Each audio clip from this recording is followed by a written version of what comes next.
You're listening to the Vox Media Podcast Network. This is What the Heck with Mike Heck on MMAfighting.com. Now, here is your host, Mike Heck. What the heck?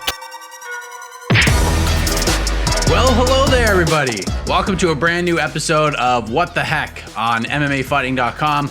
My name is Mike Heck. Thank you so much for having us on. This is a little more of a condensed edition of the show this week because there's just so much going on in the world of MMA. But by the time this drops, we will have had 2 fight cards over the past 5 days on Fight Island, with another one coming up on Saturday. So there's no way we could do like 5, 6, or 7 guests this week.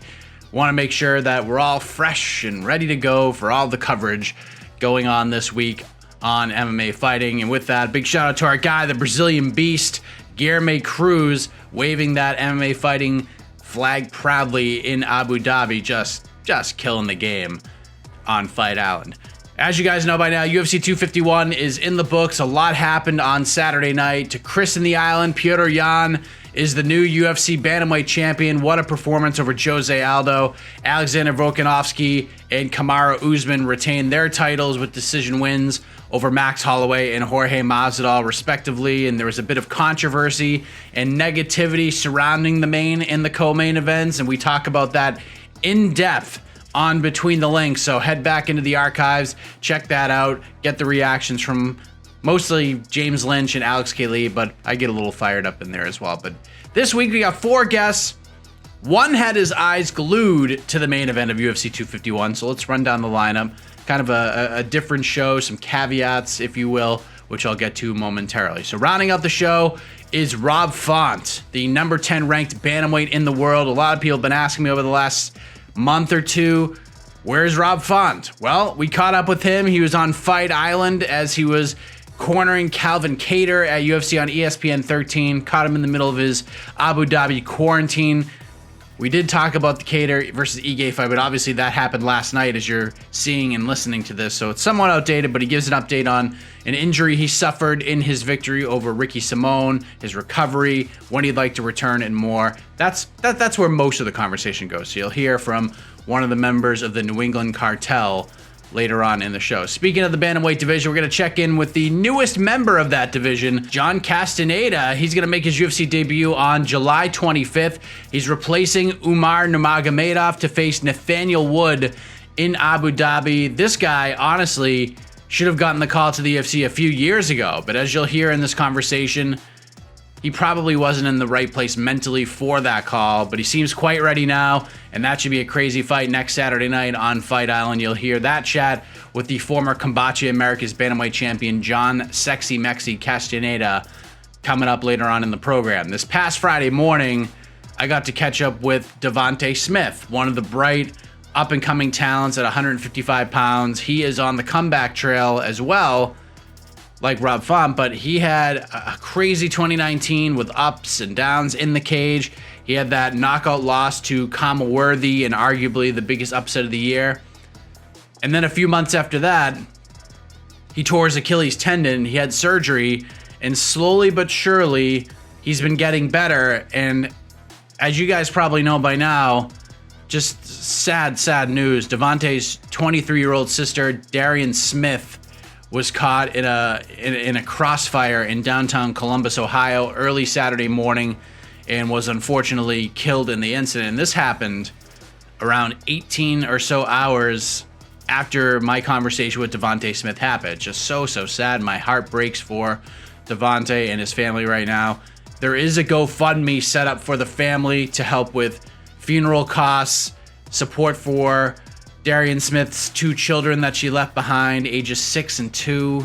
Oh man, as a parent myself, I can't even imagine that. But we're going to share that link a little bit later on if you want to help out. I was speaking with Devonte's team about everything on Tuesday morning. It's just so heartbreaking. But they did want to move forward and release the interview. So I just want to preface, just in case you saw Devonte's name on the lineup and maybe you thought a reaction to what happened on Saturday was going to be a part of the conversation. You're not going to get that here, but it is a great conversation nonetheless about his recovery, self-reflection, what this layoff has taught him, and talk about a guy who's about to turn 27 at the end of the month, how much growing up and adversity he's had to overcome over the last year, especially with what just happened on Saturday. It's pretty staggering. So you're going to hear that interview with Devonte Smith in around 25 to 30 minutes from right now. But to kick things off this week, we're going to talk to a man who had a lot riding on Saturday night's main event at UFC 251. Why? Because he was supposed to get the title shot originally. Gilbert Burns. He had the positive COVID-19 test almost 2 weeks ago at this point. He was forced out of the fight. Jorge Masvidal steps in, and we're going to talk all about it. The fight, the aftermath, and much more. Let's get to our opening interview on What the Heck this week with the number 1 ranked welterweight in the world, Gilbert Burns. All right, we got Gilbert Burns back on the show, the number 1 ranked welterweight contender in the world. And I don't like to make a lot of assumptions with this here platform, but I would assume that the result of Saturday night's UFC 251 main event between Kamaru, Usman, and Jorge Masvidal made him pretty happy in terms of his road to the welterweight title. Gilbert, welcome back. How are you, sir?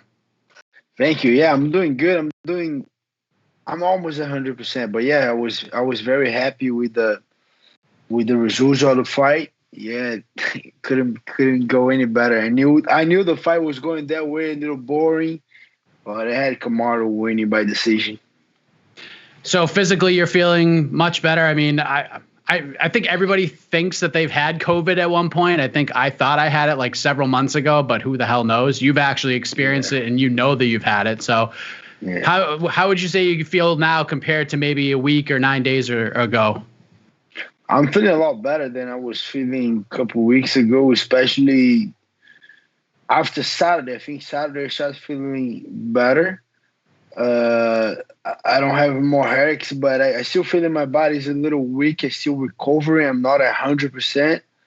I talked to my doctor and my nutritionist, my physical, all my team. They asked me to get 2 more weeks slowly. I mean, this week and next week, still try to recover, because at the end of the day, I did 3 camps and we're still in July. I did 2 fights, but I had 3 training camps, hard training camps.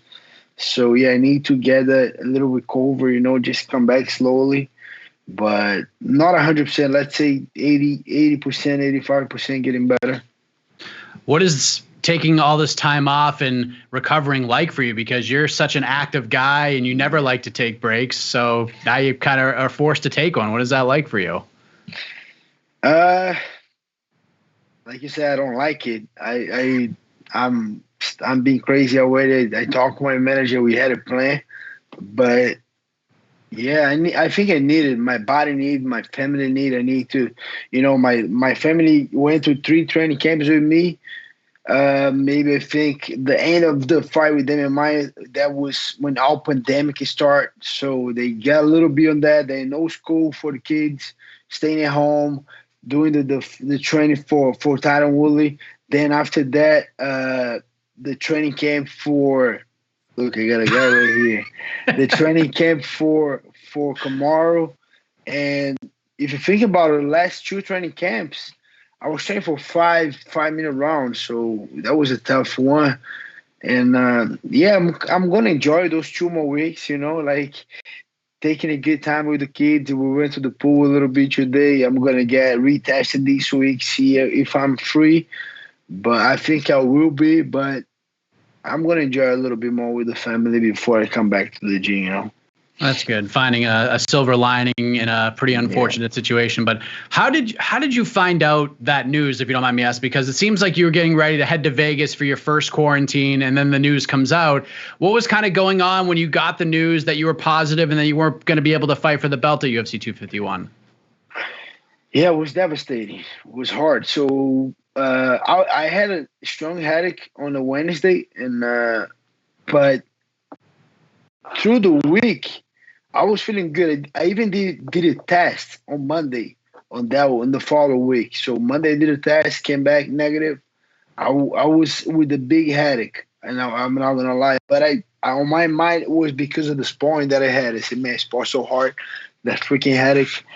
But I mean, it is what it is. I'm gonna be good in a couple of days. Did a test, came back negative. So we went to Vegas. And we were there Wednesday. That was a long trip. Vegas, wake up early, go to the airport. I said, I'm just going to chill today. I'm good on the way. Welterweight is an easy wake up for me. So we trained Thursday morning, and then all the coaches they were good. So we went to sleep. I woke up with a phone call from Hunter Campbell. And then he was the one that gave me the notice, hey, you test positive. So you and Wagner Russia.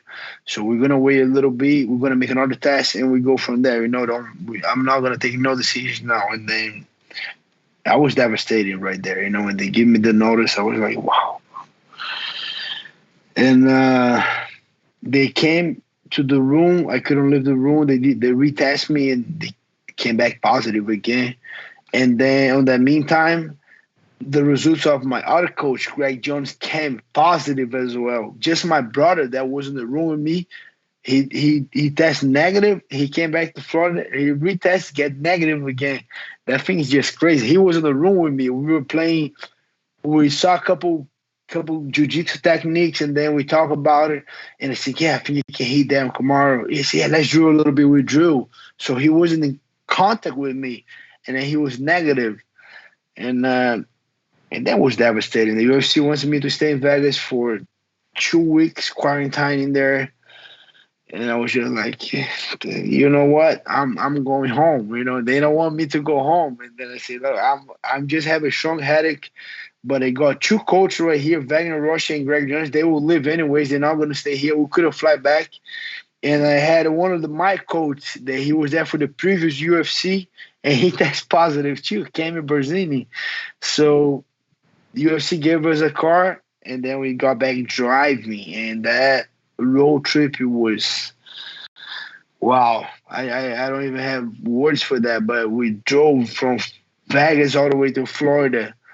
If you had no stops, that was 38 hours, 37 hours, but we stopped multiple times just to put gas in to get food. So it was a hard travel. It was a hard one to swallow, but I'm a believer. I believe God had a good plan for me. I just spoke with Dana White on this last Sunday, and then he said I'm next. He wants to see that fight Burns against Usman. That's the next fight, and I think it was for the best. I wasn't feeling good, and that was the only reason they took that title fight from me. And I'm next right now. So right now I'm just thinking on the COVID. It's even harder when you ask that question. How was the feeling?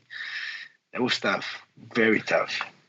Well, I think one of the cool things about this whole situation, even though it's rough, is that I thought the way that you've handled everything was absolutely incredible. Like, it really was. But, as you're watching the build up to this new fight and seeing the buzz going in with Masvidal being added to the fight, he's red hot. How are you dealing with that? Because I think most people would say heading in that you were the more competitive fight for Kamaru Usman, but adding Masvidal, I guess, made it a bigger fight, a more box office draw kind of a fight. You know what I mean? Yeah, I like it. I like it because otherwise we lost one main event. As a fan, for sure, I like it, that fight. That was the first fight that they want to be in the first place. They want to make Masvidal with Kamaru. I jump in on the opportunity. They don't want to take the fight. They didn't get a deal. They asked me, I said, for sure I'm taking. But that was, as a fan, I was happy. I said, yeah, I like that fight, and it was good to see a lot of things that I think I can capitalize on that fight. But yeah, I was happy. I said, man, why not? I cannot fight. Why not these guys go there and fight? As a fan, I like the fight. I kind of knew the fight would be boring. But as an MMA fan, for sure, I want to see Masvidal going with Kamaru. And it was a little fun. A couple minutes of the fight. The beginning was fun. A couple of fights. I had fun watching that fight. Kind of going back to the beginning of the interview, Masvidal was doing some media heading into the fight, and he said that if he had won the belt, he had this short list of guys that he wanted to defend against. He mentioned Nate Diaz, and then he mentioned Stephen Wonderboy Thompson, who was the last guy to defeat him ahead of Saturday night. You must have been like, please don't let Masvidal win this fight, right? Like, come on. Yes, I was just like that. Man, that guy cannot win. And then I believe that even with both guys with the training camp for each other, I believe Kamaru will beat him. They got both guys 8 weeks training camp. Kamaru can't beat Kamaru. That's what he does good, against a striker. If you're just a striker, man, he's going to take you down. He's going to hold you down. He's going to beat you up. He's going to make you tired. That's just Kamaru. But, yeah, man, I was hoping Kamaru to win. I don't want no surprise. I don't want Masvidal to win. And the sad thing is I have nothing against Masvidal. I don't have nothing against no one in that division. That couple of guys, a lot of guys that I want to fight. But personally, I even like the guy. The guy is so funny. I like Masvidal. As a fan, I like the guy too. I'll pay to watch the guy too. But I have nothing against the guy. But for sure, I won't come out to win. Otherwise, Nate Diaz will be jumping an opportunity, and maybe Wonderboy Thompson or whoever. And then I don't know. That would be messed up for the division. And now it is what it is. Now Kamaru gonna take his time off. I'm taking a little time off. As soon as he says he's good, we're going there and we're going to fight for the title. Yeah, and I was kind of with you on how the fight played out. It's not me knocking Masvidal in any way. I just, when they say styles make fights, this is kind of one of those examples. Like, it played out pretty much the way I expected it to. And, as you're watching it all unfold and watching Usman's pace continue to pick up and seeing Masvidal start to slow down a little bit, I mean, he took the fight on 6 days' notice. Were you surprised by anything that went down on Saturday night? Not really. I like it the way Masvidal started. He started very strong, hard body kicks. Kamaru was able to take him down, but didn't do much. Masvidal was able to get back on his feet. I think first round was very active. I liked the first round a lot. And then after that was just a little bit more domination from Kamaru, marching forward, mixing things up. But yeah, I like a couple of things that I saw in that fight. I did a lot of notes. I'm still going to do more. I'm going to watch that fight multiple more times. But nothing surprising me. I think Kamaru did what he's supposed to do. I mean, it's no secret that you and Kamaru are have been teammates in the past. You've said on this show in the past how helpful he was for the Maia fight in preparation for the Tyron Woodley fight, since he had fought both those guys before. But he's been taking a little bit of a beating from fans for that performance. Like, what did you think of his performance overall? And I guess more importantly, what have you made of the backlash that Kamaru Usman has been receiving from the fans for that performance? Because at the end of the day, it's about winning fights and keeping the belt, right? For sure. And sometimes you got to be entertaining, like he was with Colby. I like that fight a lot. That's one of the fights that I like to watch a lot when I'm studying. But come on, Masvidal, it's the guy is dangerous. We saw what he did with Darren Till, what he did with Ben Askren, even the way he beat Nate Diaz.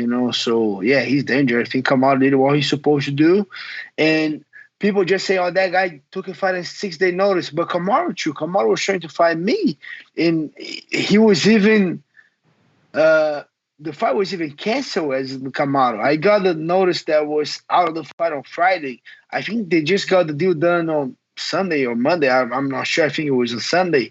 So he was off Friday night. Thinking about it, that guy coming on a crazy training camp on a tough diet. What are you gonna do if they call you, hey mate, you're not fighting? Man, you're gonna get a beer. You're gonna go eat. You're gonna relax. You're gonna sleep late. You're not on that. I don't know. You're not on that whole system to a fight. So you relax. Saturday we eat whatever, and you kind of relax. You don't train. Then Sunday, hey, you fighting. They say, wow, I was just such in a good system. I just messed up. I eat everything. Man, come on now, I gotta train. So people don't see that, but change. Kamaru took that fight in 6 day notice too. He was training for me, and he did what he's supposed to do, and he did great. I think he was one of the best fighters in the UFC right now. Very smart.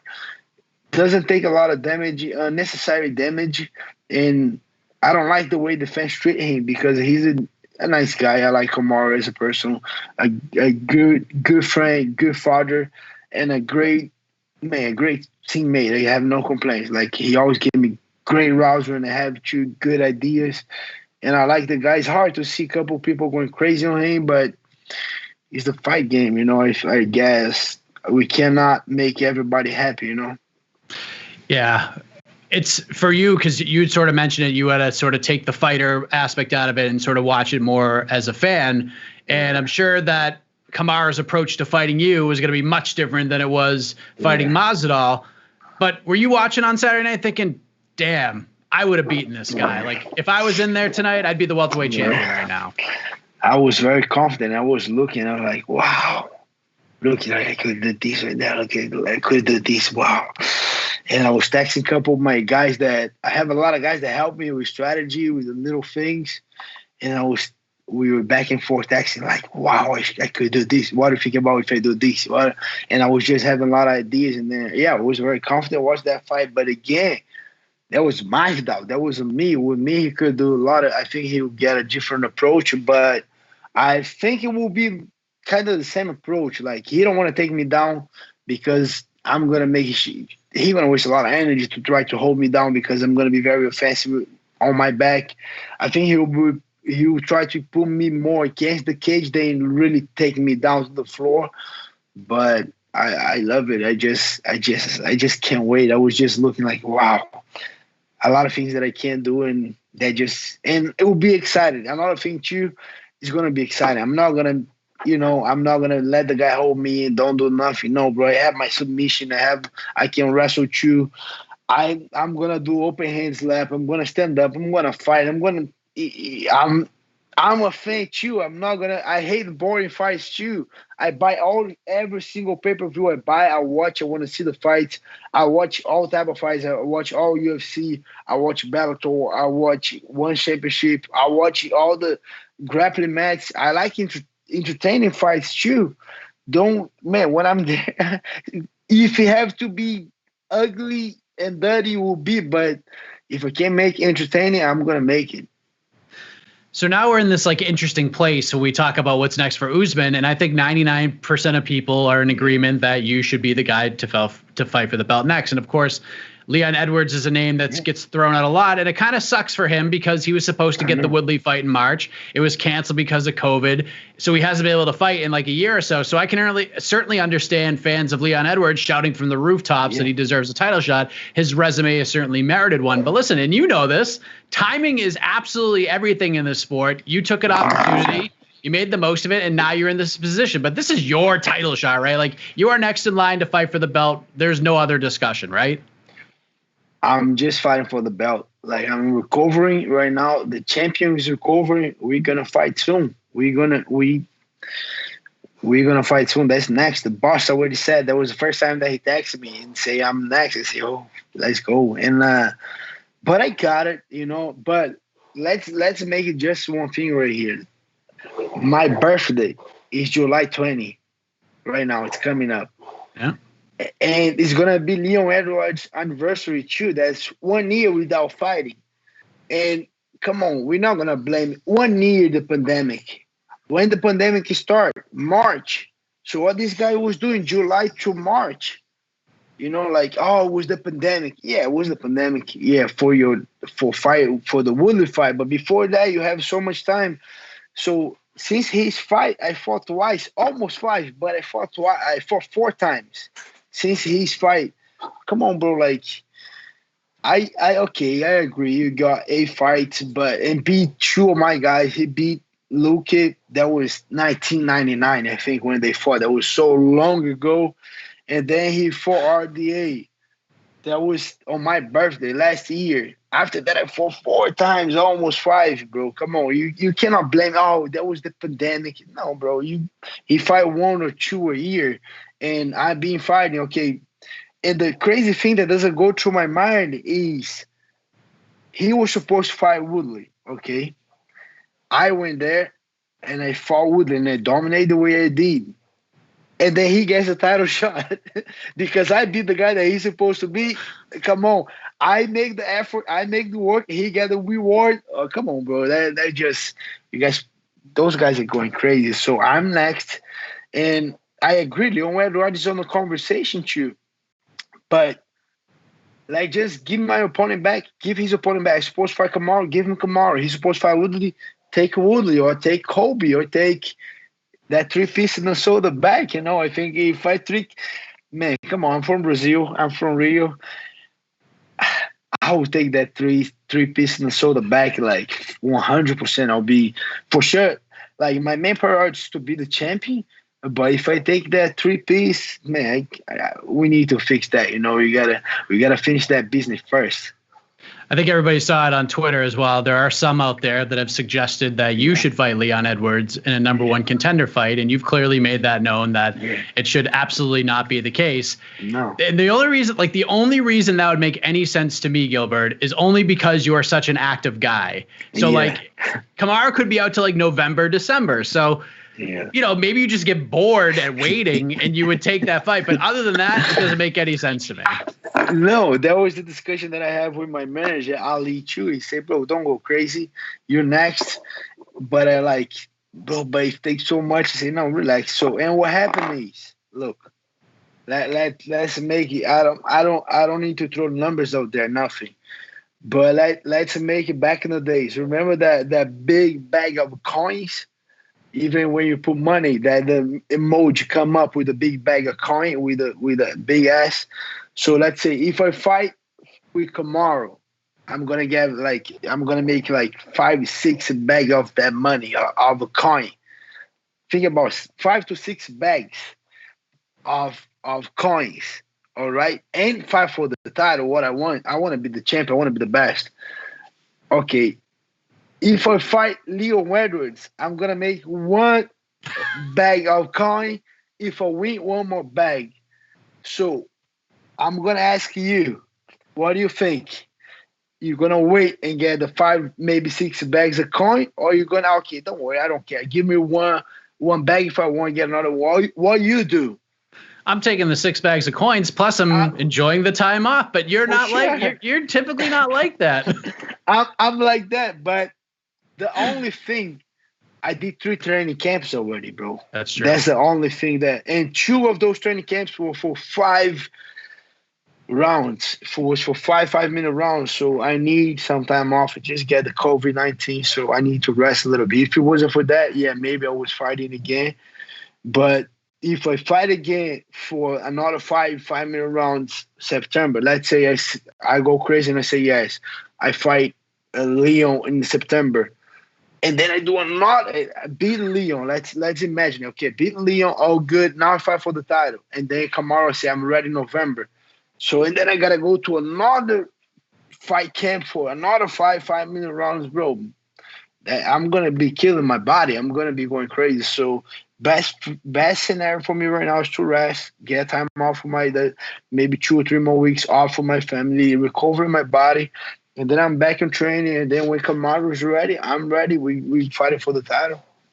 So do you think like this whole situation plus the build up to get to where you're at right now, do you think it's going to kind of, I don't want to say slow you down, but at least you'll be a little more intelligent with how you take fights? Like you're not going to be the guy that's be like, oh, 1 week's notice at 205, I'm in, sign me up. Like, does this change your approach a little bit?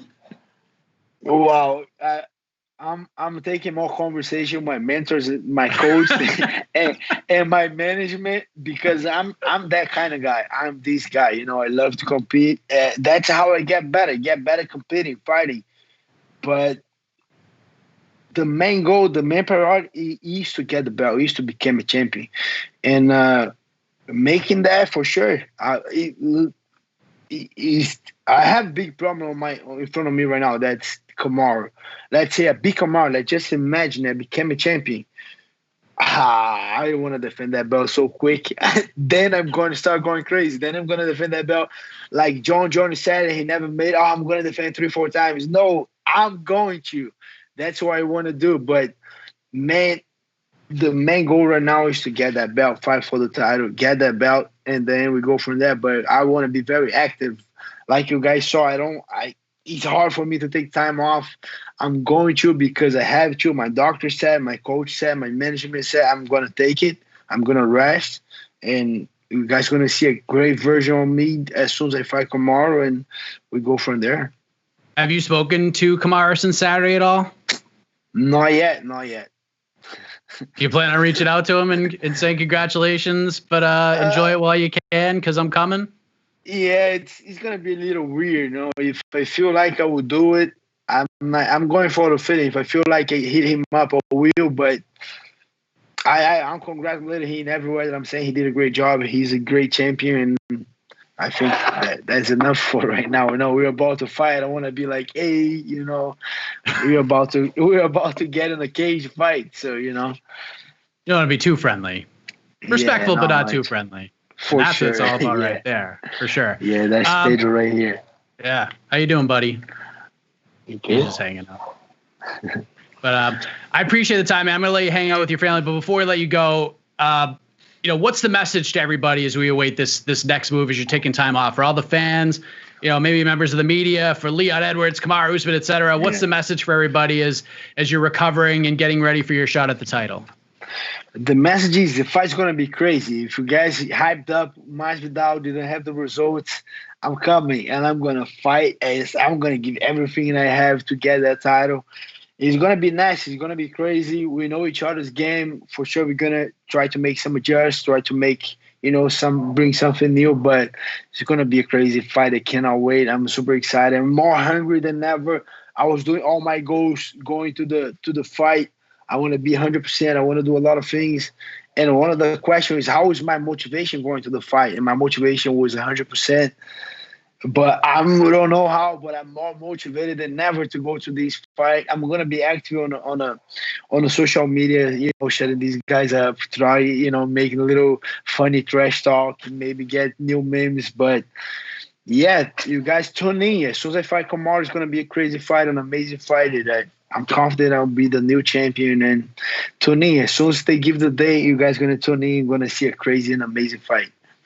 You're the man, Durinho. Means a lot. Thank you very much for the time. I'm glad you're feeling a little bit better. You've handled this all absolutely tremendously, like you're already a champion. So thank you very much. All the best to you, sir. Look forward to seeing when that fight actually happens. I'm excited for it. Me too. Thank you, Mike. Always good to talk to you, brother. Take it easy. Right. Always enjoyed catching up with Gilbert Durinho Burns. Great stuff right there. He feels he's next. Dana White said he's next. Most agree that he's next. And he should be next, especially with Kamaru Usman retaining the belt against Jorge Masvidal in the main event of UFC 251 on Saturday night. And Leon Edwards, unfortunately, as he's been for quite some time now, he is the odd man out of the title discussion. But you guys know me. I guess I don't think you know me like great at this point because I haven't been there that long. But I think you know me well enough to know that I'm a positive guy. I'm a silver lining searcher, if you will. So to find one for Leon Edwards, maybe a couple, he does have some options here. So Leon Edwards could take another fight with a contender in the division. And listen, regardless of who he fights, as long as it's someone ranked in like the top 5 or 6, he's probably next in line with the win to fight for the belt against the winner of Usman versus Burns. The other option is he could just wait it out for the winner of Usman versus Burns. I don't love that option because, as you guys may have seen, Jorge Masvidal spoke with ESPN earlier this week and said that the one fight he really wants is the rematch with Usman, and that man has a lot of clout. That pay-per-view did bonkers numbers.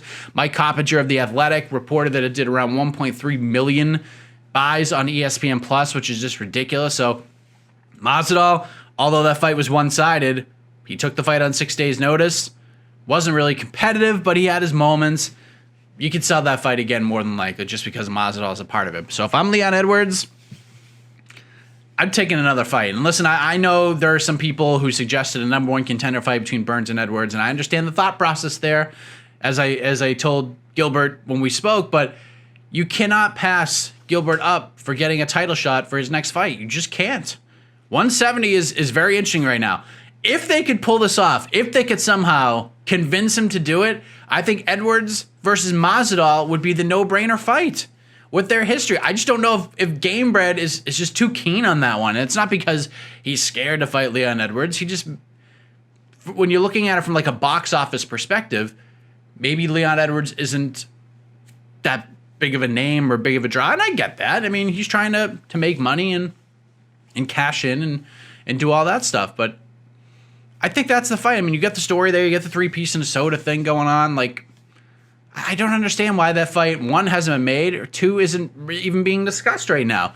And when you're Jorge Masvidal right now, you could fight anybody, and it would be a big fight. I think that's the fight. But if you want to do like a Edwards versus Wonderboy, I wouldn't hate that idea either. But there are talks of Colby Covington and Tyron Woodley fighting next month at one of those events in Las Vegas. That is not done. I don't even think it's I don't even think it's past like the 50-yard line at this point from all indications, but at least as we record. But not many other options for Leon Edwards. So more on this definitely coming, this developing story. So stay locked to MMAfighting.com for all that information. So right now, we're going to get to my chat with Devonte Smith. And like I said at the top of the show, around 18 or so hours after this conversation happened, Devonte's sister tragically lost her life following a dispute in downtown Columbus, Ohio. There were gunshots fired, and 23-year-old Darian Smith was caught in the crossfire. It's just a heart-wrenching story. There is a GoFundMe set up to help with the funeral costs, to help out Darian's 2 children that she left behind, a 6-year-old and a 2-year-old. It's called In Loving Memory of Darian Smith, and Darian is spelled Dariene.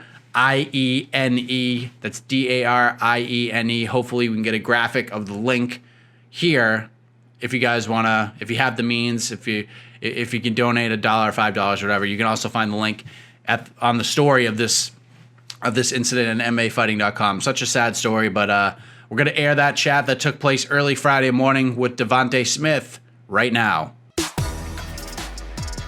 right, we have UFC lightweight Devonte Smith joining us right now, one of the bright up-and-comers at 155 pounds. We haven't seen him compete in around a year or so, but let's get an update on what's going on with Devonte Smith. How are you, sir?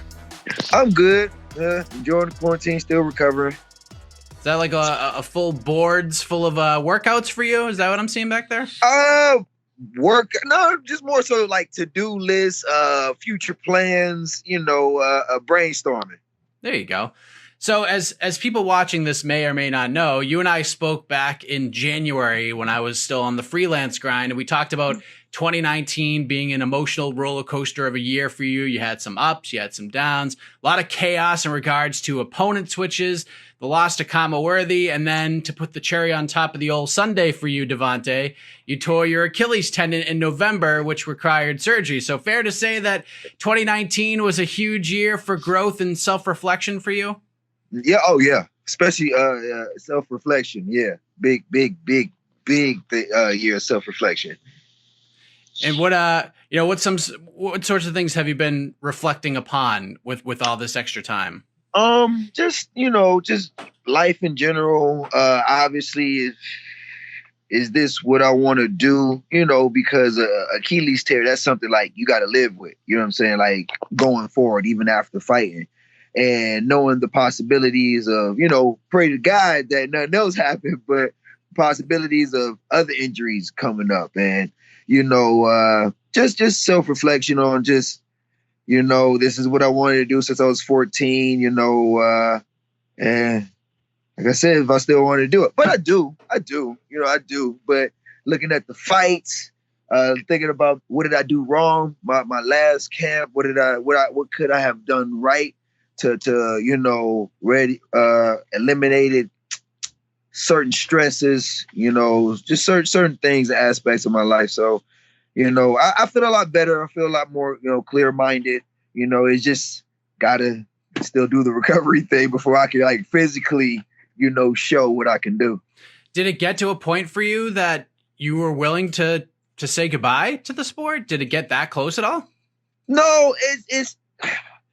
Some days I don't want to call it a pity party, but the days you're just down. When you seeing your teammates fight, and you're just here, and knowing that it's gonna take some time, other than just recovering, just getting my time back together, with my hands to feet, feet to hand, and just getting back in the swing of things because, I haven't really been doing too much other than recovering and just lifting weights, so I might go into the field of bodybuilding, because that's all I've been doing. But, it's just, I'm just seeing the sport advance and just people just getting better and better. And I'm not saying I'm just here in a depressing way, but it's just like, I'm just, hungry.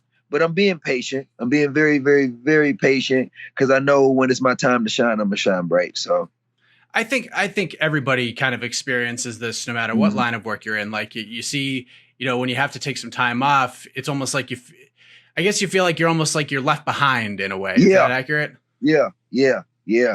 And you know, just seeing everybody win. You know, I'm happy for everybody, man. But it's just like, you know, I want to get some dubs too. You know, UFC can only satisfy, UFC 3 can only satisfy me so much.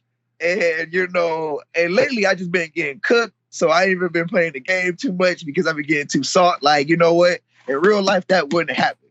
I'm very excited for the UFC 4 though. But, you know, that's what's been keeping me sane, down to earth and just cool. Just as you had thought, you know, 2020 would be the year to sort of turn the page and fire through this rehab and get back after it. It turns out it's one of the craziest years of our lives with the global pandemic and, you know, everything else going on in the country. I'm sure that has enhanced your patience and your growth throughout this whole process. So, you know, besides just lifting weights and trying to get back and playing video games, you know, how has the rest of life been for you over the past few months trying to get back with everything going on in the world? It's been normal, you know. People been, like I said, people been complaining about before the quarantine. They were like, I was like, I've been on quarantine way before you guys, and so it's the same. It's like the same as everybody else. It's just like, you know, I can walk now, so like I can go outside, go for a little jog, which is hard. Oh my gosh, I did not know you need your calves that much to go for a jog, man. Like I thought it was just gonna be the left leg. It's both the legs because I was on crutches, so I wasn't using my left or my right. You know what I'm saying? So when I'm finally able to use my left and my right, when I tell you that took everything out of me for that whole day, I'm like, I got some work to do. But it's, you know, I'm actually enjoying my time off, you know, because I'm getting to heal. Like, and that's not just the recovery aspect of, you know, my Achilles, but it's like, I mean, when you train for this sport, like it's every day you're just beating up your body. You know, every single day you're getting punched in your head, even if it's not a hard punch. You're getting punched in your nose, you're getting punched in the chest. I woke up today from lifting weights and my side is like hurting. And I'm just like, man, compared to getting kicked in it, this ain't that bad. You know, I can just stretch, you know what I'm saying, relax, and I'd be cool. You know, so I'm enjoying the quarantine. I really am. That's why I'm like, I know when it's time for me to go, I'm gonna go. You know. So it's not just like the Achilles that's recovering; it's like everything from the mind to the toes, right? Yes, everything. I fell in love with ice baths now. How much better they've been making me feel. Like I'm really taking this opportunity and not only looking at it, you know, self-reflecting and all that stuff. I'm looking at it from like a positive, you know, perspective of like, I get to heal, you know, I get to like actually recover.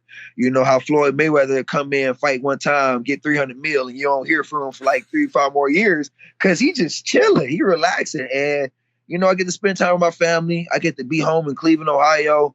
I've missed it. I really have missed Cleveland, Ohio, especially the summertime, just being in the familiar environment, you know, because last year and the year before that, I was in Colorado, you know, just different environment, different place, go. And now I'm in Cleveland and I get to, you know, slow down, hear my own thoughts and just relax.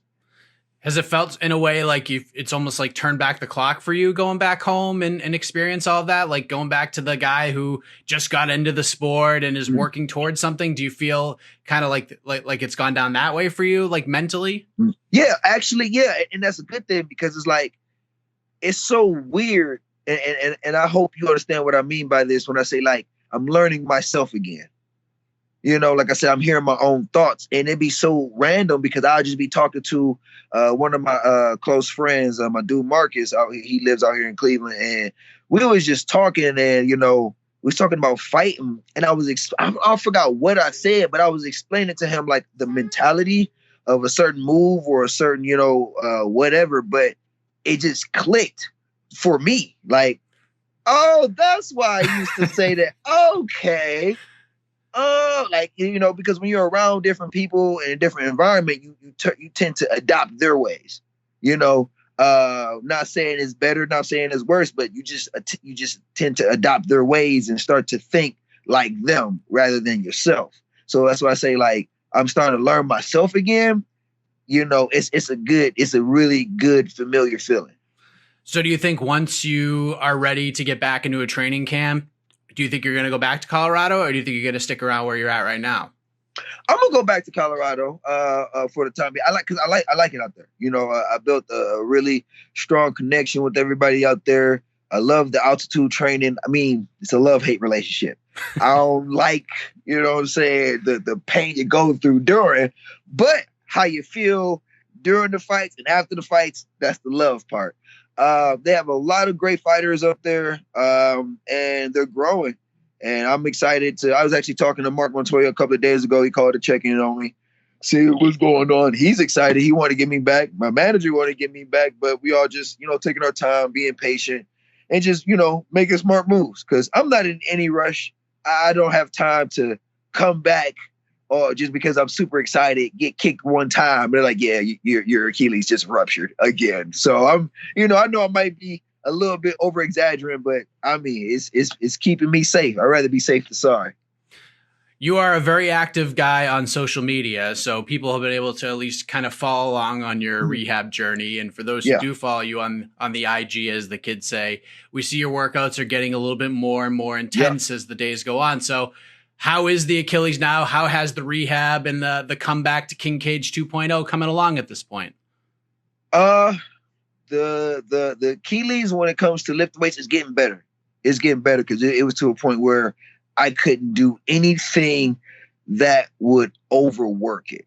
You know, like I couldn't do squats or like anything that was like, you know, we just wanted to be smart about the situation.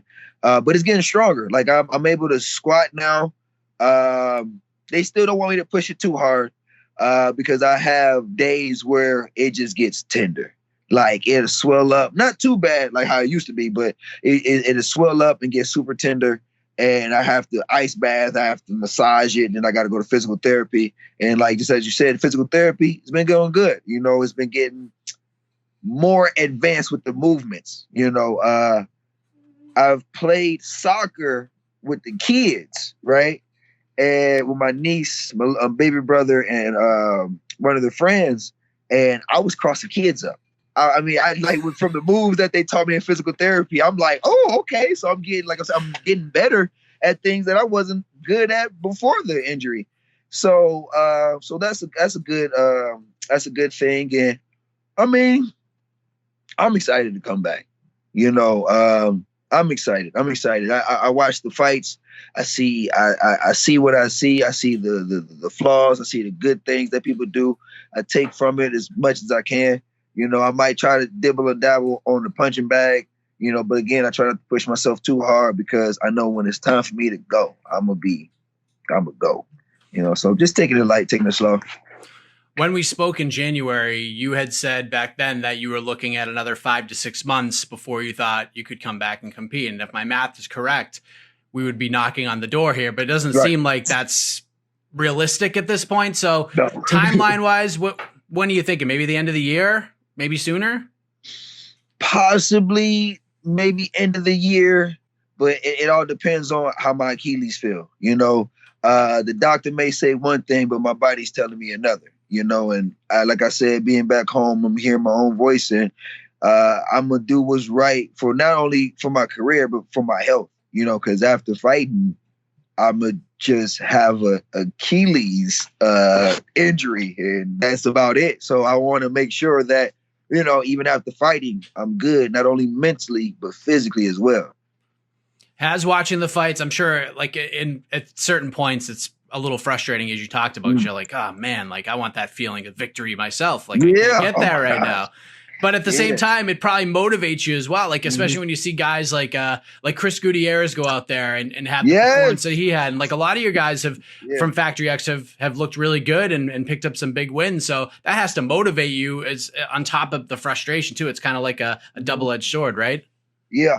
He did. They said he was he made history. He's the 11th guy to stop it with leg kicks. Something like that. I think he's like the 10th total, but it's the 11th time it happened because Barboza did it twice. Oh, okay, yeah. Funny story about that. I talked to we call him Critiquez, but I talked to him maybe like a week or two before his fight, and we was making jokes, and he was like, "Man, you know, I ain't got the bink like you." I'm like, "Yeah, but you be whooping people's legs, like like that's your thing, man. You just whoop people's legs. It's like I'm like he was laughing and stuff like that, and to see him go out there and do what he's just naturally good at, I was so proud of him, man. Like I'm like yelling, like ooh, ooh, like I know how they feel. So for him not to have shin guards on, and his goal is to hurt. And for him to do that, I called him maybe like a week later, just laughing, like, bro, you whooped his legs, man. Like he couldn't walk or nothing. He was like, you wrong for that. I'm like, you wrong for that. You whooped that man's legs. He couldn't stand no more.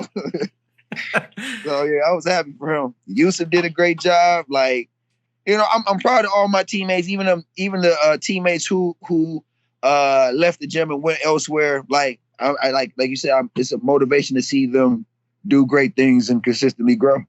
Yeah, it's nice seeing guys like Yusuf get a shot, and Brandon Royval finally got a shot. Like I was like, when the hell are they going to bring this guy in? Bro, I tried to keep the camera still. Did you seen the fight, right? That was nuts. He man. When I wanted to say, like, I like it's my dude Marcus, man. Like he like we actually fans of him. You know what I'm saying? I'm friends. You know, we cool, but it's like he good. Like Brandon Royval, like he when I first went out there in Colorado, he was the first dude, one of the first people I sparred. And I'm like, you know, he's small, he on 125, I'll take my time with him. He kicked me in my head so fast, but it was so controlled. I'm like, oh, if this was real, I'd be out. And he's good. Brandon is good. He's a savage, man. That fight went exactly the way I thought it was going to go. It was just going to be a wild scramble fest, and whoever could have the better gas tank overall would hang on there. I wanted to ask you about this because I talked to Brandon heading into the fight, and I talked to him coming out of it, and he said that his approach as he walks to the cage and like as he's getting ready to go out, it's like he doesn't want to do it. He's like, I just don't want to be there. I hate this effing sport. Why do I do this to myself? But then once that door locks, it's like, and this animal just comes out of him. Have you noticed that about him, that he just has this kind of weird approach to fighting, that he doubts himself so much, but maybe he needs that to perform the way that he everybody's does. Different. Brandon, when I say weird, I don't mean it in a bad way. I thought, like, my thing is to not fight with emotion. You know, that's my thing, because I feel like when you add in emotion, you hesitate, you mess up, and your mind gets clouded. He's the only guy that I know that'll like cry like before. Like he'd be like not crying like sobbing, like he'd just be mad. And I don't say nothing, I just watch him. And he goes in there and he just does like crazy things to get the win. And it doesn't affect him at all. So I feel like he's the only fighter that I know that can fight with emotion, and he just does great things with it. What's Ohio like right now in terms of restrictions and how everybody's handling this pandemic? Because some states are doing well and the numbers are dwindling and things are on the up and up. And then you go to Florida and it's like a disaster. It's like 10,000 new cases. It's absolutely insane. What's Ohio like right now? Well, first off, it's hot. Yeah. So I just turned the AC off, you know, so I'm starting to feel it. It's muggy. But I guess they made it mandatory to wear a face mask. Yeah. I don't know if it's mandatory yet, but I ain't trying to take no chances. So I wear the face mask. I actually got some 10 toes face mask. So that works out. I mean, people outside, but you know, it's not as, I feel like it's normal. You know, everybody wearing like face masks and stuff like that, but you know, people still going outside for their jogs, walking around, still doing like nothing's going on. So, all right, well, that's good. I mean, it ain't that bad. We're not going to concerts with like 10,000 people like we're seeing in some places in the country. It's insane.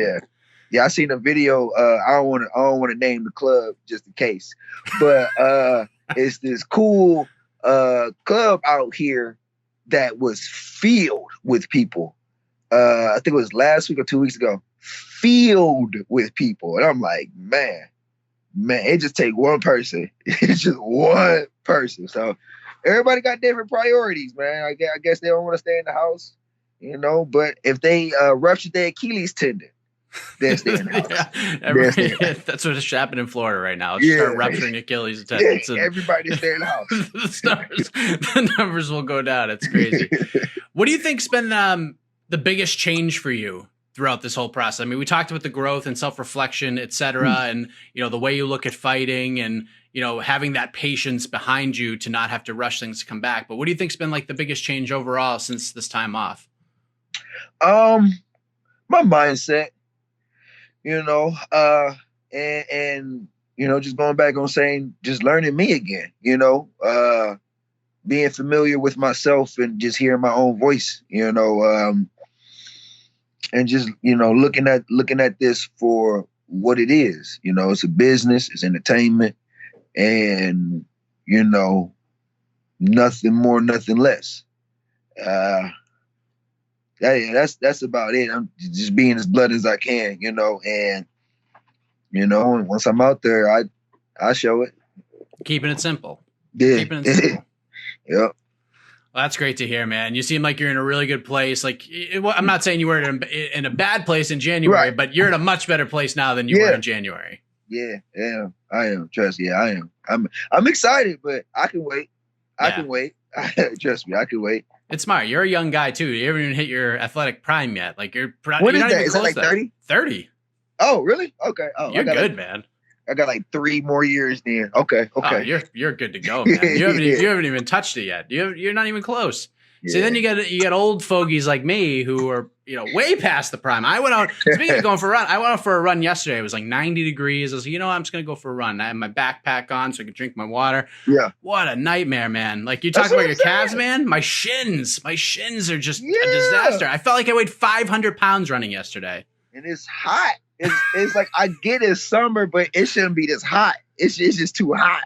Oh my gosh. I don't like any over exaggerated temperatures, whether it's heat or the cold. Just I'm about to go on Google and look up a place where it's just like it's cool, but it got the sun that'll warm you up. But it's like a real cool, calm place, not too hot, not too cold, just cool.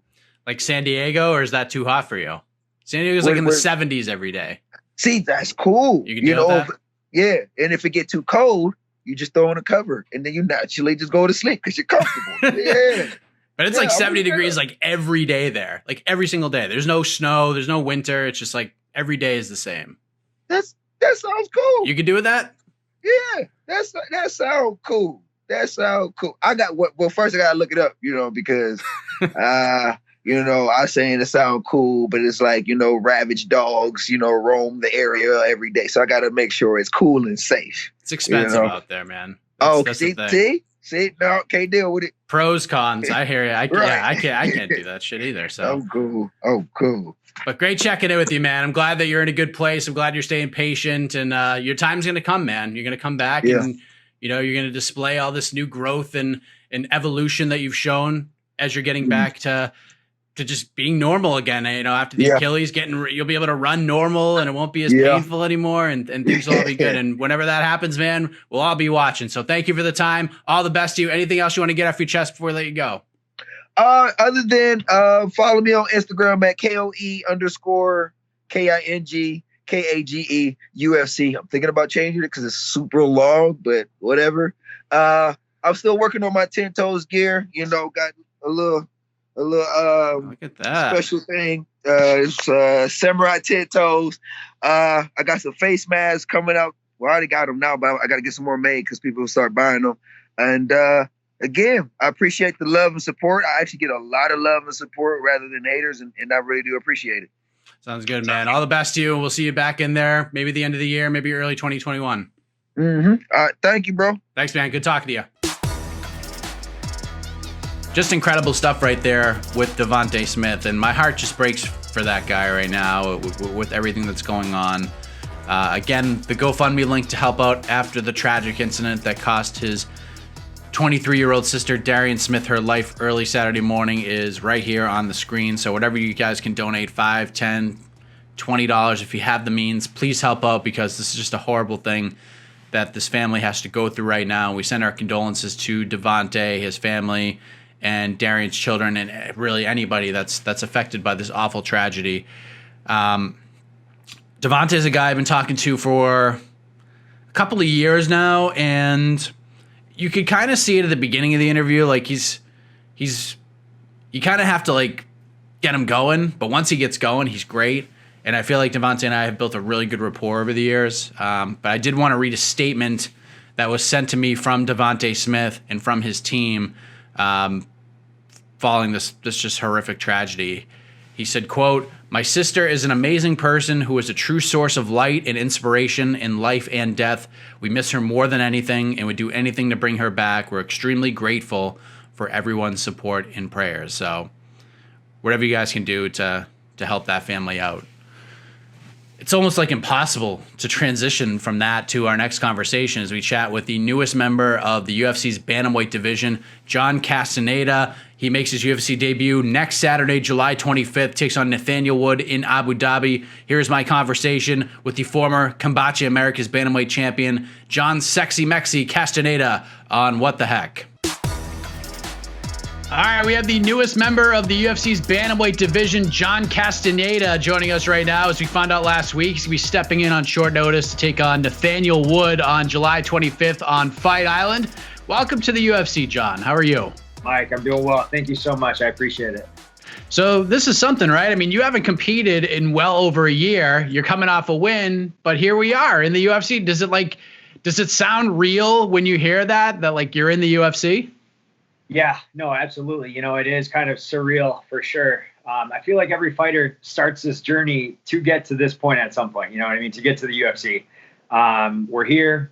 And like I was telling my coach, like getting here was, you know, it just took winning fights, but now, you know, kind of maintaining this job is going to be the hard part, right? Now we're going up against the best in the world. Now's the time that matters for sure. How did this all come together? Like, when did you know that you were an option here to fight Nathaniel Wood and replace Umar Nurmagomedov? Because I would assume, like, once you became, you know, closer and closer to being the guy, I assume there was probably a FaceTime call from Jason House involved, because that's typically how it happens. Yeah, absolutely. So obviously with having Jason House as a manager, you know, one of the more well-known managers in the game, there's always a possibility for a last-minute fight in the UFC or any other big promotion. There's been a couple times in the past year actually that I've been offered some fights from Jason last minute. Not even just offered like a for sure, like, hey, this is, you know, they're asking for you, but like just putting my name in the hat, you know. And I've had to say no a couple of different times, mostly because actually 100% of the reason, I'm just going to be honest with you, is because I was nowhere near the weight that I needed to be. For a 10-day fight, 10-day short notice, 2-week short notice. Basically, we chatted a couple months ago, and I told him I heard about the UFC Fight Island cards, and I saw that there was a couple of bantamweight fights on every single card. And I just told myself mentally, like, hey, I'm going to start a camp. And I told Jason this too. I'm going to start a camp in the hopes of one of these fights falling through. So, you know, 8 to 10 weeks ago, mid-quarantine, I started training hard. I started dieting. 2 weeks ago on the Texas card, I think his name is Sean Woodson. Yep. He was his opponent fell through, and Jason had asked me if I was, you know, willing to throw my name in the hat, and I was like, absolutely. Like I already told you, you know, I've been training, I've been dieting. I can make 140. Yeah, no problem.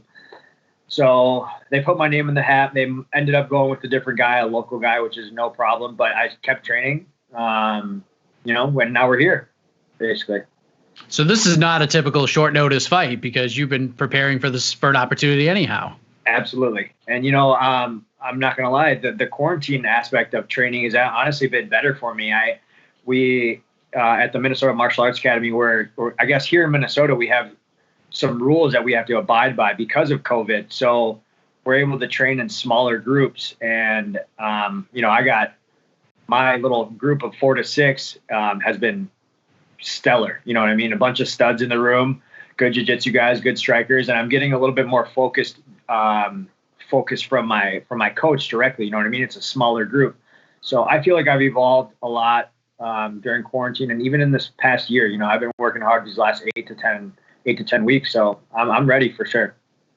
I don't know if you remember this, but I was telling our producer Casey off air about this. I remember the first time I spoke with you, it was in September of 2016, you were getting ready to fight Gustavo Lopez for the vacant Combate bantamweight title. And the way that Combate is set up is I spoke to both of you guys at the same time. Like, you guys are both on the same call together, and you ended up winning that. Yeah, you ended up winning that fight against Gustavo. You finished him in the 4th round, and then you continued this crazy run you've been on. Now both of you guys are in the UFC. It's pretty crazy how things can just kind of take off over a 4-year time frame, right? It's super crazy, I know. And I mean, we fought for the title that night, for Combate America's title. And yeah, like you said, here we are both in the UFC. I've actually, when I saw he got the call to the UFC, I was like, mentally, I was like, I'm next. You know, I've fought this guy. I beat this guy, and you know, I know I'm next, and here we are. You know, it'll be fun. I mean, me and Gustavo are really cool now. You know, we chit chat back and forth on Instagram and stuff. So he's a good guy. That's good. It's good to hear. It wasn't that way back 4 years ago, but I'm glad you guys have buried the hatchet since then. But you know, since that fight, you've run off a bunch of wins. You were on the Contender Series in 2017. You got the win. You didn't earn a contract, and that was your 9th win in a row. And yeah, it wasn't a finish, but it was still a win. But I mean, what did you take away from that experience, despite not getting a contract that night? That camp leading up to that was rough, man. I was injured. I wasn't able to get, you know, a lot of road work in, which is part of my game, you know, being in good shape and getting in my cardio rounds. I wasn't able to do that camp, and I felt it during the fight, you know. I think not the judges, but I think Dana White and everybody watching, you know, saw that, took that performance, and you know, I wasn't impressed with myself, so how I can't expect them to be impressed either, you know. So I'm not surprised I didn't get a contract, but I've done a lot of growing mentally these last, you know, 3 years, 2.5 years since then, and I'm more than ready, man. I'm more than ready for the shot. Absolutely. Yeah, you look pretty relaxed right now, despite the opportunity in front of you. Like, when did you sort of turn that corner? Because I remember that conversation with Gustavo. Maybe it was just because of the scenario, but you were a lot more intense in that conversation than you are right now. I'm actually, you know, it's been 4 years since then, but it's almost like I'm talking to a completely different guy right now. Yeah, no, absolutely. To be honest, I would say it really took a turn, you know, this at the beginning of the year, you know, pre-COVID, everything changing for me in terms of like my training regimen and stuff like that. I'm getting older, you know what I mean? I'm 28. I'm hitting my prime. I'm getting more sleep. You know, there's just so many little factors that are playing into it, you know. But I feel great, man. I feel ready, and I'm ready to rock for sure against Nathaniel Wood. Prior to your last fight, you had dropped back-to-back fights, and it was, you know, one was in the finals of the Copa Combate, which, you know, it is what it is, and then you lost a close split decision after that. What was that like for you to sort of be in that unfamiliar territory, losing 2 fights in a row? It was tough. I mean, there was definitely a lot of pressure. Absolutely. You know, losing 2 in a row, you don't want to be the guy that loses 3 in a row. But it really kind of, it's motivating, you know what I mean? Just like with anything else. I feel like in both of those fights, it was a cardio issue, and it was a cardio issue. See, I break it down. So like when I'm training for a camp, or when I'm in training camp, you know, you have overall fight camp conditioning, but you also have, how I like to call it, is like just straight jiu-jitsu and rolling and groundwork conditioning, and then boxing conditioning. And to be honest, my boxing conditioning, my stand-up conditioning wasn't on par those 2 fights. And I feel like that's the biggest thing too, is that I've been working my stand-up so much. My conditioning and my cardio for my striking is there. And I feel like that's what's giving me more confidence for this fight as well. You know, because I'm a wrestler at heart, you know what I mean? I like taking people down, but that's kind of just a reservation in the back, you know, in the back. If I can stand and bang and compete with people, some of these high-level strikers, that's what I want to do. And I have my conditioning on both ends right now. You know, I've been working, I'm telling you, man, I've been working my butt off these last 8 weeks. So I'm excited. If you don't mind me asking, because we did mention Gustavo, were you still under contract with Combate before you got this fight? Because we saw a little bit of drama when Gustavo got signed. I know he was the champion, so the circumstances were a little different. But were you still under contract with them? No. So my contract ended with them, I want to say shortly after my last fight, which was last year. It hadn't ended, but I think we basically asked for a release and they granted it. And yeah, since then I've kind of been sidelined, but no, I was not under contract. I also did see that little bit of drama with Gustavo's contract, which I think ultimately they made the right move, letting him kind of get out of that contract to fulfill his dream, So was it an injury that's led to the layoff? Like what happened there? Because it's been 17, 18 months before your last fight, something around there? It was a little bit of injury. It was a little bit of, honestly, lack of discipline, lack of, maintaining my weight. That's kind of been the biggest thing. I've had multiple opportunities. I want to say 4 or 5, some UFC, some other promotions, and I've turned them down. I've turned them down. And to be honest, I'm not going to lie. I'm living comfortably. I do have a part-time job, which provides really good income. But like I said, it's my passion for the sport hasn't gone away by any means. And I've been training these last 16, 17 months, just like I would, for a fight. It's just been the diet aspect and the urgency to make a paycheck from a fight hasn't really been there. But I'm ready, man. This is my dream. This has always been my dream. I'm more focused now than I ever was. So what's the part-time gig, if you don't mind me asking? I actually manage a nightclub downtown. Nice. Downtown Minneapolis. So the nightclub industry, it's a lot of under the table money. You know what I mean? A lot of tip money, stuff like that. So I make some good money there. Are the clubs open back up in Minnesota right now? They are at a certain capacity. They are. I think it's like 40 or 50% capacity. And so it's not crazy busy, but we tend to draw in a lot of business people, a lot of, out of town business people or just Minnesota business people, a lot of wealthier people. We're kind of like a high end, a high end nightclub for sure. That's awesome, man. So let's talk about July 25th. You're going to fight Nathaniel Wood, one of the bright prospects at 135 in the UFC. And I'm sure as a guy that was trying to get to the UFC yourself and seeing the climate of the division around the world, I'm sure Nathaniel's a guy that you've been aware of over the years, right? Absolutely. No, I've definitely heard the name and I've watched a couple of his fights. Obviously, since I found out that I am fighting him, I've done my research and, he's obviously 3-1 in the UFC. He's got just as many fights as I do. So I know he's a veteran, you know what I mean? And that's the thing with having these 16 months off, 17 months off. It's really not a problem to me. Like I said, I've been training every single day. That's a lot of fights, 17 fights. I had 16 amateur fights. This isn't anything new to me. Taking this much time off isn't really, to me, ring rust and all that stuff doesn't really play a factor in it. I don't even think it exists, to be honest.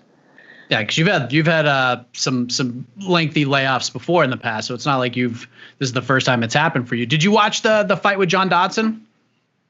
I'm sure I did. You know what?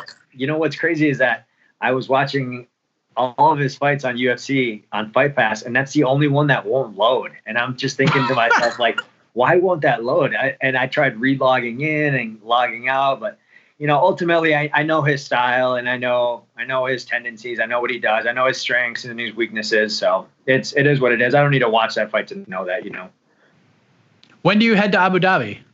I head to Vegas this Thursday, the 16th. I test for COVID there, quarantine for 24 hours, and then pending results, we leave that very next day. So Friday. So this coming Friday. So then you'll quarantine for, I think it's 48 hours once you get to Abu Dhabi. But are you excited to travel over there and see the island and be part of something so unique for your first UFC fight? God, absolutely. It's so exciting. I didn't imagine fighting on Fight Island or I guess a secluded Fight Island, when I made my UFC debut. I was expecting something, like I don't know, even like a local show, you know how they always go to the local guys when there's a local card. I know there was a UFC Minneapolis here a couple of years ago, and I was thinking to myself, this is my shot, this is it right here. But I was under contract currently and stuff like that. But no, the chance to fight on a Fight Island is unreal. I'm so excited.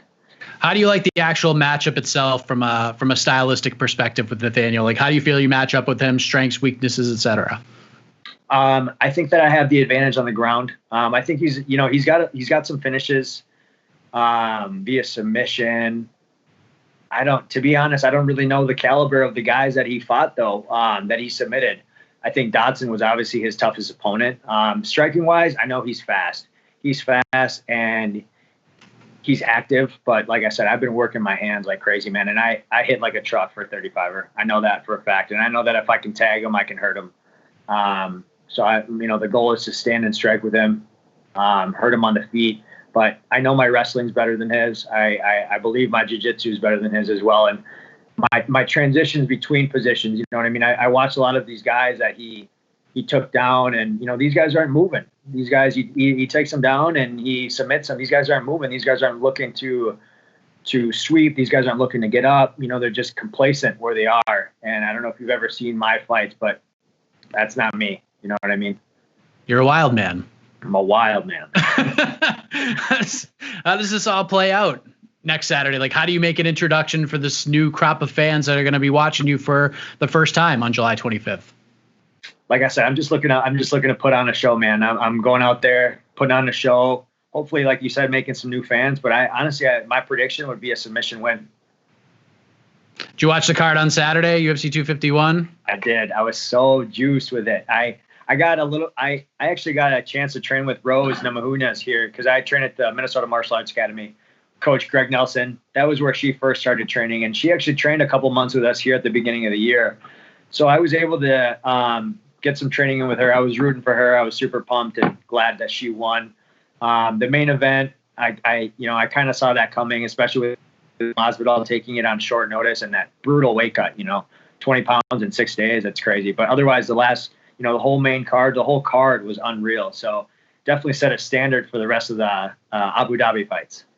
And now your brand new division has a new champion, Petr Yan. Great fight with Jose Aldo. I mean, super good fight. Yeah, that was super good. What do you think of the new champion and what he could do with that title as far as like fresh matchups and just kind of the movement of the division now that Henry Cejudo is not doing what he does? Yeah, absolutely. With Henry being out, he kind of clean shot. He kind of beat everybody. But yeah, all the new matchups with Peter are going to be super interesting. I think that fight was super good. I think Jose Aldo's got some good matchups coming up as well. He looked really good. I think he just kind of, took a little gas tank hit at the very end there. He cuts a lot of weight for 35. And those first 3 rounds were super competitive, I think so. So both those guys, they're going to have some crazy good matchups coming up, and I'm super excited about it. Well, we are super excited to see your Octagon debut next Saturday, John. Congratulations on the call-up. Excited to see how this all plays out with Nathaniel Wood, and safe travels to Vegas, then on to Abu Dhabi, and all the best to you in the fight itself, man. Hi, Mike. Appreciate you. Thank you so much. Big thanks to John Castaneda for the time, and I've been speaking with John for years, and this UFC call is long overdue, but he's got a pretty good test standing across the cage from him next Saturday night in Nathaniel Wood, and I'm excited for that one. That fight will be wild. Mark my words. On that event headlined by Robert Whittaker versus Darren Till, that whole card is bananas. It's just crazy. I still can't believe Alexander Gustafsson is fighting Fabricio Verdum at heavyweight, coming out of retirement. Like, that whole event is like the definition of 2020. It's just chaotic and wild, and so many things you didn't expect to happen are happening on it. That's going to be a lot of fun. Earlier this week, I caught up with Rob Font, the number 10 ranked 135-pounder in the UFC. He's been recovering from an injury he suffered in his last fight with Ricky Simone at the UFC DC card in December. It was a win for Rob Font. He's won 2 in a row. Most of the conversation is about that. He does talk about Calvin Kattar versus Dan Ige, since he was out there cornering Calvin Kattar after all. But by the time this drops, the fight will have been over, and I'm sure it was a good one. But let's get an update on when we may see Rob return to the octagon himself right now on What the Heck. All right, Mike Heck here for MMA Fighting.com, and joining us from Fight Island right now in Abu Dhabi, the number 11 ranked bantamweight in the world, Rob Font. He's out there as part of Calvin Kattar's team ahead of his big main event fight with Dan Ige on Wednesday night. Rob, good to see you, man. How are you? What's up, brother? How you doing? I'm doing great. It's always great catching up with a fellow Boston area native. First question, Let's go. how is Fight Island? Like, we built up our imaginations for several weeks, but now that you're there in the flesh, and I know you're in quarantine right now, has it sort of lived up to the expectations, at least looking out the window and stuff? Obviously the view's beautiful. Check it out. Wow. They have all the yachts and the boats and all that.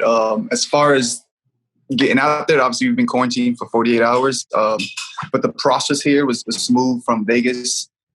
Once we landed, the process with getting tested and making sure we were, safe and all that was real smooth. So shout out to UFC, shout out to Dubai. They really put it together. And we're just waiting. I'm dying to get out of here, man. So I can, get out there and check out the town. As we record right now here on the East Coast, it's Thursday morning. So how long are you in quarantine still? When are you going to be able to roam the island and get free there? I believe today's the last day. Correct, Tyson? We should be out by tonight for sure. So. Oh, there you go. It's just we were free, man. I know you're probably losing your mind right now. It's just, that's crazy, just part of this crazy time in the world and even in the sport. But, I want to talk about what's going on with you because a few months ago, I did speak to Tyson, your manager, and he told me that you had injured your knee and you had to have surgery. Yep. So what happened there? Yep. Was it something that happened in the fight with Ricky Simón? So, yes, second round, probably towards the end of the second round, I got taken down. We got to a weird kind of scramble where he triangled my legs. His hips went down, my leg came up, and my ACL and I ruptured my ACL and tore my a slight tear in my meniscus, and that was December. I forgot what date that was when I fought. It was December. Then I got surgery in January. 3 weeks later, it was in Vegas PTing and just getting after it. When things like that happen in a fight, I've talked to so many fighters over the years that this has happened to. That extra adrenaline will pump through the body to help you get through it. It's almost like you don't even realize that it happened. But did you have a feeling that something significantly wrong had happened? Yeah, I knew instantly. I felt it. Like if you look back at the fight, you can see my face go, oh shit! I instantly popped up, and then I just felt it. Like I wasn't buckling. Like how Macy Barber's leg just kept giving out.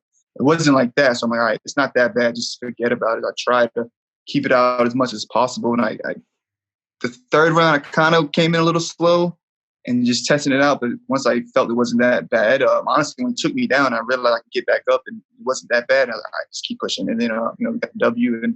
But it was hurting right after the fight. Like right when I got to the back room and got the medical team, felt like somebody shot me in my leg. It was torture, man. But it was even, so I knew I needed to win that round, and there's no way I'm losing to Ricky Simón, so I had to just tough it up and go out there and get the job done.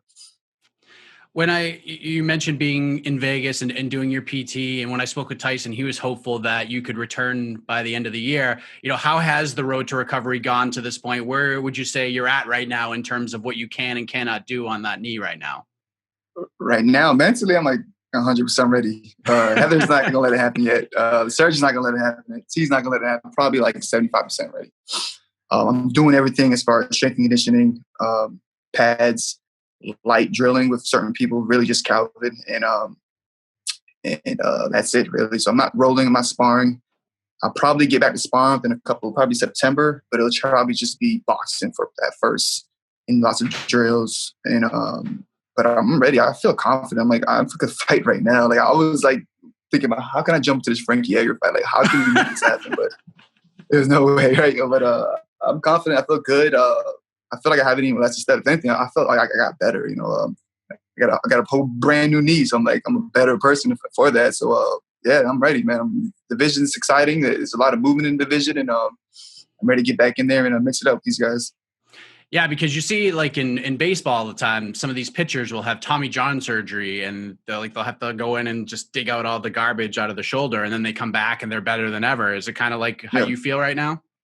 Yeah, I feel great. I'm loose. I've been around a lot of high level athletes, so my confidence went through the roof.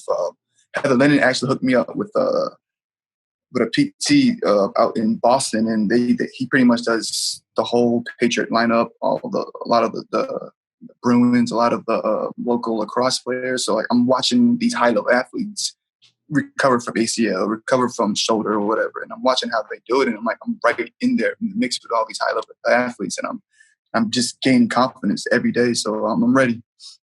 So fair to say, no golf on Fight Island? Because I saw there was a golf course. No, I'm cleared. I'm cleared, bro. I'm cleared. You can play golf? 100% cleared. Yeah, I'm cleared, man. That's the only thing I'm like really, really excited to get out there and do. Play golf, get into this one of these F1 race cars. But I'm cleared, man. I'm good to go. Have you played it Once all I started this year? jumping and sprinting and jogging, I was good to go to play golf. So I'm ready. There you go. Have you played around yet? Just a small par 3 around the neighborhood. I haven't really got out there as far as like the bigger courses. In a driving range, but not as heavy as we used to, but we'll get back to it. Stoneham, would you play Stoneham Oaks? Garrison. Oh, okay. Is pretty good. Garrison, Garrison. Well, there you go. So you've won your last 2 fights. You're ranked number 11 in the division and 135. Should be number 10, but whatever. Yeah, I mean, that's what happens, man. This is such a crazy division and such a crazy time. But 135 has become one of, if not the best division in the UFC right now. It's the hottest division out there right now. The hottest division out there. We're exciting. We're putting on fights. Finishes. Yeah, it's exciting right now. What's it been like for you kind of watching some of these bigger fights play out over the past few months while you've been on the sidelines trying to get back? It's been tough, but it's been motivating. That night all the 35ers fought, I couldn't even sit down. I was so hyped. I was just like, because I know I can get in there and knock all these dudes out. So I'm like, all right. We just gotta be patient, that's probably one of my biggest things, especially when I was coming up on the amateur, I didn't have patience. Tyson showed me how to develop that patience, and I think I finally got it, but it's still like I'm like I hear opportunities, I'm like, fuck it, throw me in there, Frankie Edgar, a fucking veteran of whatever fights, and I got one leg, I'm like, yeah, whatever, let's do it. We can make it happen, but I'm getting better with patience. How much do you annoy Tyson on like a weekly basis being in this division right now and wanting to get back? I used to. Back in the day, I would text him every day. Now I'm just like, I know what it is. I already know he's already thinking what I'm thinking already. So just let him do his thing and we'll fight eventually. But back in the day, it's calling him every day. What do you think about this? What do you think about that? We should do this. We should do that. He'd be like, nah, settle down. Just relax, man. You fucking suck. Just go at it. But now I'm maturing. Of course, on Saturday night, there's going to be a new champion in the division. We have Petr Yan fighting Jose Aldo. First off, Aldo's a legend in this game, was the longtime featherweight champion, one of the greatest of all time. But as a guy who wants to be a world champion in his own right, what did you think of Aldo getting the shot when there were other guys that were more deserving from a meritocracy standpoint? I mean, he hasn't even gotten a win in the division yet. Does that frustrate you at all? To be 100% honest, I really don't care. I'm not fighting for the belt. I got at least 2 more fights before I get into that talk. As a fan, I definitely did want to see Jose Aldo get a belt. As a fighter, it's kind of like, oh, come on, man. Because if I was in that position, like a Petr Yan or Aljamain, I'd been pissed. So definitely got mixed emotions. But to be honest, I don't care. I just want to get back in there. I'm excited to see that fight. It's going to be a fun fight. I believe Jose can pull it off. Petr Yan's a tough test, but I'm going with Jose on that one. Oh, I like it, man. There's a fight coming up on Wednesday that is kind of significant to you in your division. The Calvin two guys. Kattar? Well, that one too. But then I'll be worried about Calvin Kattar, man. I'm not worried about anybody else but Calvin Kattar. I mean, Rivera and Stamen are fighting on that card. That came together last minute. That's going to be boring, bro. That's 2 guys right above you. That fight's going to be boring. You know that fight's going to be boring. Man. No, we're not worried about that fight. That's going to be a trash fight. They both know it. Like I said, I'm worried about Calvin Kattar, and that's it. So, let's talk about Calvin Kattar then. Let's get the big fight with Danny Ige, main event go. on Saturday. Yes, sir. Seeing what Calvin has been able to do, to see him get some big wins, get a big headliner spot on the island like this, getting closer and closer to a title shot, how motivating has that been for you? It's awesome, bro. I'm getting there. I'm right next to him, like as he's doing it. I feel like my level has to rise now. Because my brother's doing it, I got to do it as well. So I got to get me some main events. I got to get me some bigger opportunities as well. And I'm just motivating. I'm just blessed to be a part of the journey. And I'm excited to see him get another W on Wednesday. There's definitely a focus within Calvin right now that is quite obvious. He's always been a focus guy, but I've seen it over the last couple of times I've chatted with him, and he has a certain approach to the fight game that's pretty rare to see these days. Like most guys, they want these big money fights, they want to call for title shots, and Calvin wants the title, obviously, but he takes calculated risks. He takes fights that most guys would perhaps hesitate to take. He just says yes, and then he's off and running, almost like an old school mentality thing that you guys share as a team, is it not? Yeah, no, we just say we just want to fight. Obviously, once it comes down to it, we got to be strategic with matchmaking. We will, but it comes down to it, we just want to fight. We don't want to be sitting around too long either. Dan Ige is an up and comer. He had a big fight. I believe after we put him away, we're looking at a title shot. If not, one more fight. But his approach is top notch. He really believes in that Bill Belichick mindset. And that's kind of rubbing off on me as well. He just puts his head down. We get to work and we get the job done, no matter what it takes. Like, we'll get the job done. We got to drive. If we got to fly somewhere, if we got to pull people in, if we got to pay extra, we'll figure it out and get it done. And I'm picking a lot of that from him. And I think everybody's getting better. I think the team's getting better, Tyson's getting better, and it's all because of that mindset he has. How is he handling kind of the pressure of it all? Because he admits that even most of the pressure is on him heading into this fight. He's the higher ranked guy. He's the one coming off the really big win. While most people thought Ige lost his last fight, but Ige gets an opportunity to kind of knock him off the pedestal here. How's he sort of handling that pressure? Is he just thriving in it right now as we get closer and closer to this fight? He's just thriving on it. He knows all the pressure's on him. He has to go out there and perform to his best ability. He's fighting himself out there. He's not worrying about Dan Ige. This fight game's crazy. We could potentially lose the fight before we even get there, So he's not worried about Dan Ige. He's only worried about Calvin Kattar, He's going to go out there and knock this dude out. I'm excited. How quickly does he knock him out, do you think? I know you're never going to say that Dan Ige is going to win, but second round he gets it done? Second round. You're going to fill him out the first round, put him away second round. Kind of like the Stevens fight, very similar? Exactly. All these guys are going to get it. I'm telling you, man, this kid, I don't think people realize how hard he hits, how precise he is, how accurate he is with the shots, how he's more worried about the placement of the shot than the actual power, how long he is, and they don't know he can wrestle. So he's probably the most slept on fighter in the whole UFC. I'm excited. Wednesday is going to be it's going to be another coming out party, everybody's going to jump on the cartel and the Calvin Kattar bandwagon watch. Calvin told me that, and I'm sure you can attest to this, that one of the goals for himself and the entire team is to have both of you guys be world champions at the same time. And I assume you share that goal, but is there like a brotherly part of you that wants to get there first? Like, he's got a bit of a jump on you right now, but as we've learned, he got a big jump on me. Yeah, but crazier things have happened. Yeah. Yeah, no, obviously, he's got a huge jump on me, so which is whatever. Once he win that belt, I'm act like it's my belt as well. So I'm gonna take a little bit off of that belt, but it's gonna be him. I believe it's gonna be him first, and I'm coming on right after that. And to be part of, I know you're not fighting, and you probably wish you could be a part of this. It's like this may be the only time this ever happens in our sport, where they had to rent an island for 4 different fight cards just to get these things going. And who knows what's going to happen in a couple of months, but just to be a part of this whole thing, even though you're not actually competing, to share this with Calvin and the rest of your team, what is that like for you? Yeah, man, this is, we're going to be talking about this for years, bro. This is the first time, I'm on an island about to get into a fight. It's never like, if I told you this a couple of years ago, you wouldn't believe me. So man, this is exciting. I just want to see how all this plays out. I just want to get out of this fucking room, man. I'm fucking going crazy, but yeah, I'm excited. Great catching up, man. It always is great to talk to you. But by the way, for those who are watching this conversation in the New England area right now, if they want to get some work in with the future bantamweight champion, some training in with the great Rob Font, how can they do that? Yeah, it's easy. Just slide in my DM. If not, contact Tyson. You can even call my girl, Catherine Frias, if you want to. Holler at me. I'm probably the most experienced guy in the New England area. I have the experience, I have the knowledge. I worked with a lot of great trainers, guys like Mark Delagrati, Dwayne Ludwig, Jimmy Gifford, Tyson Chartier, Joe Lozon, Steve Mays. I got a lot of knowledge that I can pass on. And, it's a legitimate cartel curriculum, so contact me, hit me up. We'll be doing seminars soon, me and Calvin and Tyson. There's gonna be a whole movement with the cartel curriculum. The cartel wave is real, and I'm excited. By the way, who's the next wave of cartel members that we're going to see in the UFC? Tommy Pegs. Yeah, I got my boy Tommy Pegs coming up. I'll put him in any 45 or 35 right now in the local Northeast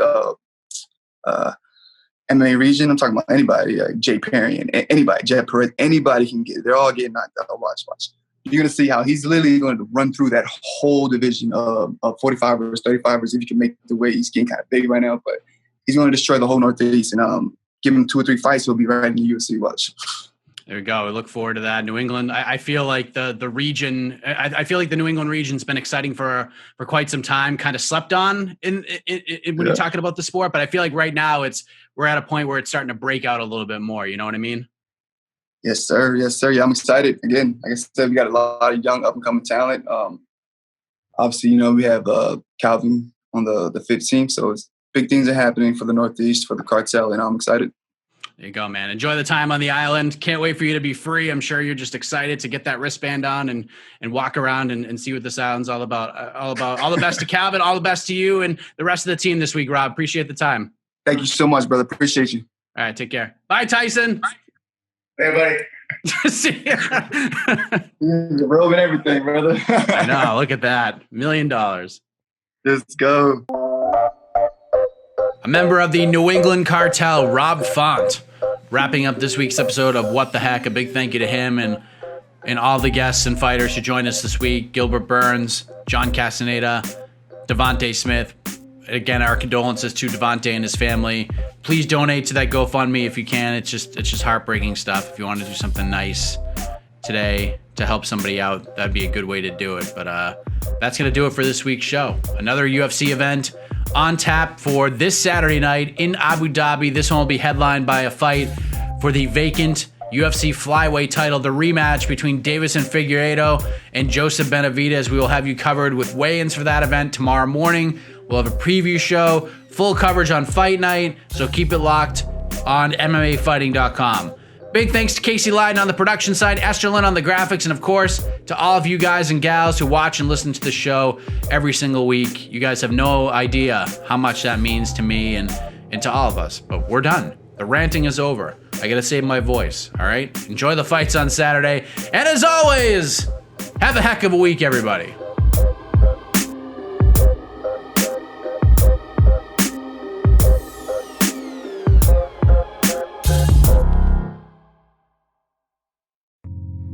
You're listening to the Vox Media Podcast Network.